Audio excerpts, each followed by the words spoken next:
Selamat datang kembali di sesi deep dive kita. Oke, kali ini kita mau coba bongkar satu sumber renungan pagi nih. Judulnya Renungan Pagi, Hidup dalam Keberanian Bukan Ketakutan.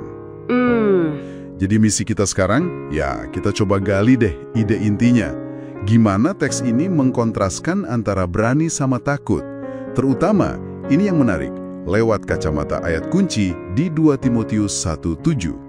Anda pasti familiar. Sebab Allah memberikan kepada kita bukan roh ketakutan, melainkan roh yang membangkitkan kekuatan, kasih, dan ketertiban. Nah oke, kita coba bedah logika di baliknya ya. Ya, betul. Dan penting banget nih buat kita pahami dulu fondasi argumen di teks ini. Jadi semua gagasannya itu dibangun di atas premis yang ya bisa dibilang mutlak ya, soal adanya jaminan yang kokoh.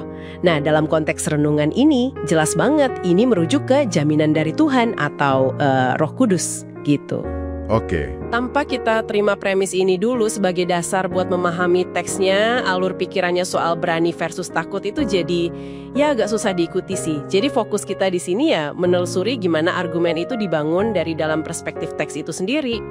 Ya, setuju.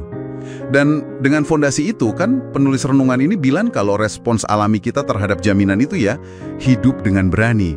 Dan yang saya lihat menarik dari pendekatannya itu, dia nggak berhenti di konsep abstrak jangan takut aja gitu. Teks ini langsung ngasih contoh-contoh konkret. Keberanian itu kayak gimana sih? Misalnya berani ambil risiko, khususnya ya disebut di sana buat tujuan ilahi gitu ya. Terus berani bersaksi, berani mengasihi sesama. Dan juga, nah ini, berani taat sama prinsip yang dipegang. Jadi ada tindakan nyatanya gitu, dirinci. Nah ini nih yang membawa kita ke mungkin ya insight paling fundamental dari tulisan ini, yaitu cara dia membalik pandangan umum soal ketakutan. Gimana tuh? Jadi, alih-alih yang lihat takut itu sebagai kondisi akhir atau katakanlah kegagalan gitu ya, perspektif teks ini justru ngebentuk ulang ketakutan sebagai, kutipannya nih, tanda sedang bersandar pada jaminan yang salah. Oke. Jadi kayak sinyal ya? Persis. Jadi fungsinya menurut logika teks ini ya, itu kayak semacam alarm atau pengingat gitu. Buat apa? Buat kembali fokus ke jaminan yang dianggap sejati tadi. Jadi ketakutan itu bukan identitas, tapi lebih kayak sinyal navigasi lah. Wah, itu pembalikan perspektif yang lumayan kuat ya. Jadi kayak ngomong, rasa takut itu sendiri bukan musuh utamanya, tapi justru penunjuk arah kalau kita lagi agak melenceng dari sumber kekuatan yang seharusnya gitu ya. Tepat sekali. Dan ini nyambung banget langsung balik ke ayat 2 Timotius 1:7 tadi. Teks renungan ini kan nekenin banget nih, apa yang dikasih sebagai pengganti roh ketakutan, itu satu paket utuh. Satu paket? Iya, isinya kekuatan, kasih, dan ketertiban. Bukan cuma salah satunya aja, tapi ketiganya ini sebagai ya antitesis dari ketakutan. Jadi ada aspek kekuatan batin, ada aspek relasi atau kasih, dan ada juga aspek disiplin diri atau keteraturan, yaitu ketertiban. Oke.